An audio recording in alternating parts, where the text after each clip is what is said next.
Hey guys, Adam here with AmericanMuscle.com. Today we're taking a closer look at and installing the JLT Performance Series 2 cold air intake, available for the 11 and newer 5.7 HEMI equipped Challengers without the shaker hood. You should be checking this out if you're looking to ditch the factory air box to upgrade to something that's going to help your engine breathe a lot better, increase horsepower and torque numbers, as well as throttle response and acceleration. This is definitely going to be for the guys looking for one of the more premium options in the category that comes with a washable and reusable oiled filter. That's pretty much the star of the kit, but there's also big upgrades in other departments here with the other aspects of the kit.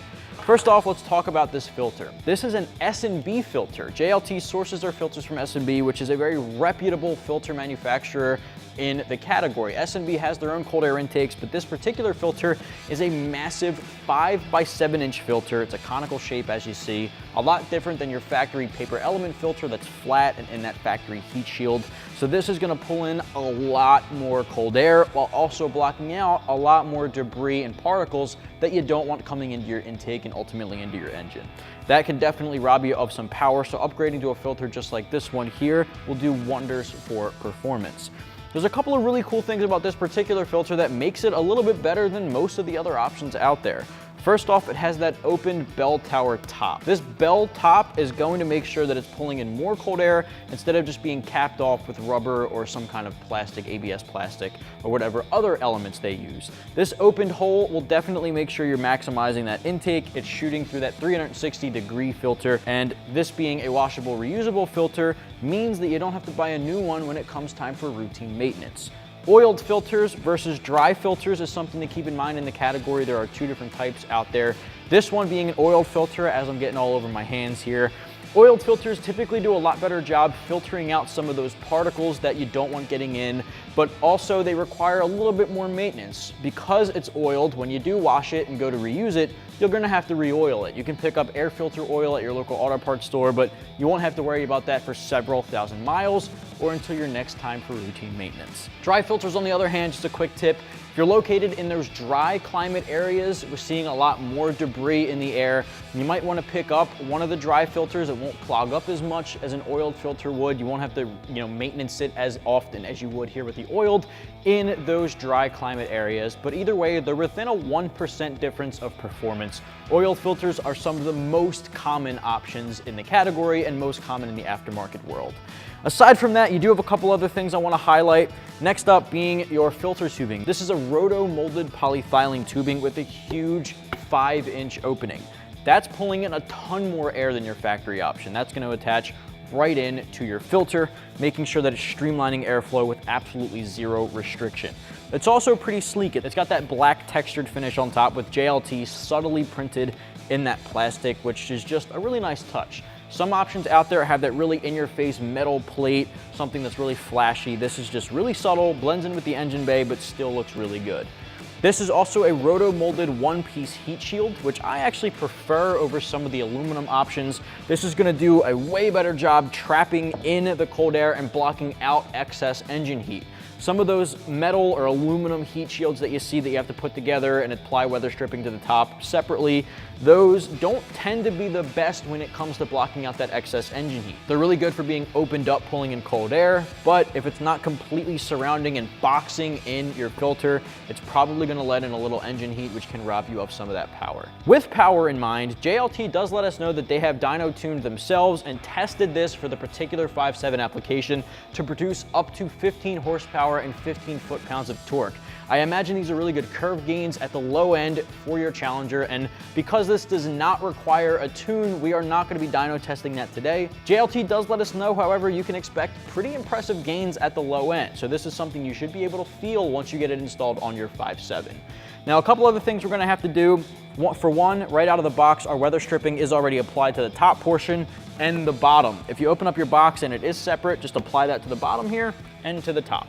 That'll seal right up against the open hole in the bottom of your engine bay, and this will seal up right under the hood to keep out that hot air. Another thing, we have to assemble our rubber coupler. This is a really heavy-duty coupler, not like some of the silicone options I've seen in a lot of kits. We've installed a number of these on our 13 5.7 behind me, and this is one of the better quality feeling couplers I've seen, as well as really just the entire element of the kit. This is some really premium stuff. With that said, expect it to come in right around 300 bucks. a little more on the high end of the spectrum. Not quite the most expensive, but it does have a premium price tag. Install, 1 out of 3 wrenches on our difficulty meter. Anyone can tackle this in the driveway at home, just have very simple hand tools on deck. We are not going to have to assemble any fittings to the tubing. We don't have to do any of that nonsense. The only thing we're gonna have to assemble is our Maf sensor to the open hole on the coupler. Really simple stuff there as well, and I'm gonna take you guys through every step of the process, starting with getting our factory one off. So what do you say we get to it? The tools used for this install include an impact gun, a ratchet, 15mm wrench, 8 and 16mm deep sockets. All right, step number 1 for the uninstall, of course, just pop off your engine cover. Now, of course, we're working with a 5.7. This may be a little bit different for the guys out there with a 6.1, but shouldn't vary too much. Just pop off that engine cover and just set it aside. Next up, we're gonna do our sensor right on the side of the tubing that connects to the throttle body. It's really just a pinch and disconnect. From there, you actually wanna remove the fitting for the sensor itself, which you're just gonna twist and pull straight back on. This is extremely sensitive, so set this aside and just make sure it's out of the way of any danger. Next up here, grab an 8mm socket or a flathead screwdriver, and we're just gonna loosen up the clamp holding the intake tubing to the throttle body. From there, you should be able to just twist it up, pull this back. Before we can remove this, we have one more bolt to remove as well as a hose, and then the whole thing will come off in one piece. All right, next step is the bolt holding the factory heat shield to the front support. That's also an 8mm. Just loosen that up and take that out. From here, we're gonna disconnect the hose, the breather line on this end. Just gonna wiggle it back and forth and pull it straight back. At this point, we should be able to disconnect this from the throttle body and pull it all up in one piece. All right, this will pull straight up, pull out of the throttle body, can lift up on this end here, and we're just gonna set all this aside. Now this bracket was used to hold on that factory intake at the extension portion, so we're just gonna go ahead and remove it because we're not gonna need it for our aftermarket intake. So I'm gonna take a 16mm socket and just remove this bolt. At this point, you can grab a 15mm wrench to hold the inside bolt. Grab your 16 socket again and just pop off the nut on the outside.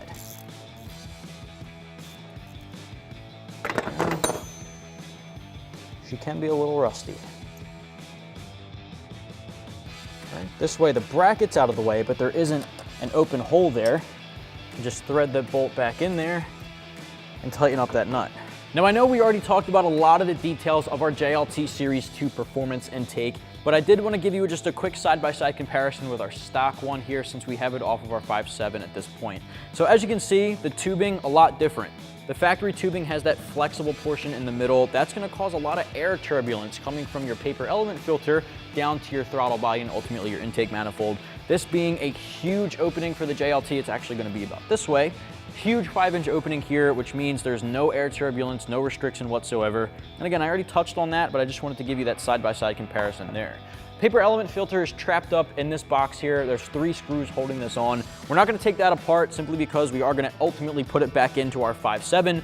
But just to give you an idea, that paper element filter is trapped in here, which is gonna do a pretty good job blocking out excess engine heat, but it might not be doing the best job pulling in the most cold air. They are not reusable, they're not washable, they're really not entirely reliable, but updating to the JLT filter here from S&B, this is gonna do that 360 design, pulling in that cold air, and the opening on the top is a huge difference. This is what's gonna differentiate this filter from some of the other cotton gauze filters on the aftermarket. Heat shield, as you can see, pretty similar, but also very different. It doesn't have that closed lid at the top, but instead will seal up under the hood. Now I want to set this aside. We're going to assemble our mass airflow sensor to the coupler first, then we'll move into throwing on some of those couplers onto our tubing. So what do you say we just set this off? Now getting the Maf sensor installed on your coupler here is a little tricky. The hole you see on the side here is pre-drilled. You don't have to worry about doing anything to it, but it is pretty tight. There is no grommet that you're going to install. Because this is a rubber coupler, it's just going to be itself and the Maf sensor. Now because it's really tight, it's going to be a tough job getting this Maf sensor in place. You're going to want to twist it back and forth, pushing down while you pull back the coupler. Now if you need to, you can press down on a table, but you want to make sure you're not damaging the back side of the sensor that's inside of the tubing. So just be careful as you're getting this inside. Just want to push down until the Maf sensor is seated at the O-ring. As you can see, we got that in, so we're just going to pull back a little bit, so the O-ring is seated properly, just like this. Now, it's essentially going to attach to your throttle body just like this is, so just make sure it's rotated facing the same way as the outlet here. This side here will attach to your tubing, so if you want to grab that JLT intake tubing, you can actually pre-install that onto this side. Now, before you do so, make sure you have your clamps readily available. Throw one of your clamps over the end. Grab your 8mm socket and loosen that up, seat it properly, and then tighten it back down.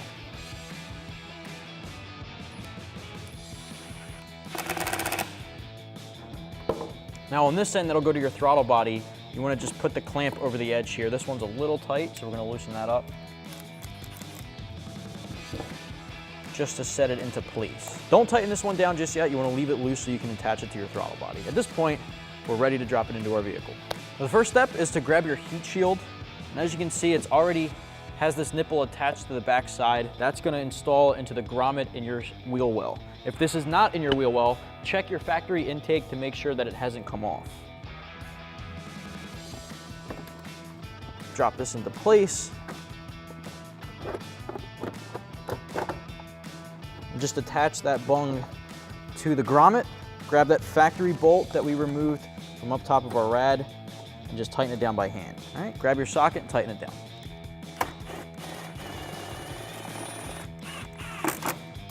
The next step is your JLT intake tubing. That's going to drop down into this opening and connect to your throttle body. Seat that all the way back. Rotate your clamp so it's aligned where you want it to be, and tighten it down with your 8mm socket or your flathead. Make sure all that is tight and secure. You can reconnect your Maf sensor. Next step is your filter. Just make sure you have the large clamp over the end here. Now there's an indent here where the clamp will sit, so just insert that there, drop it into place, and connect it to your tubing outlet. Seat that all the way back to this lip, rotate your clamp upward, and tighten that clamp down. The last step of the process is going to be our breather hose and then our engine cover.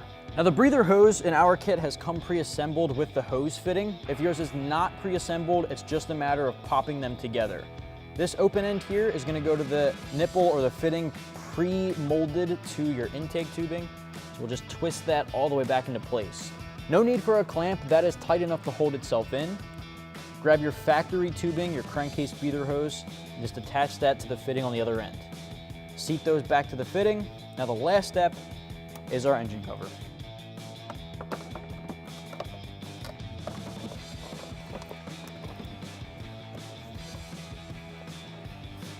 Perfect. Once that's snapped into place, you're good to go.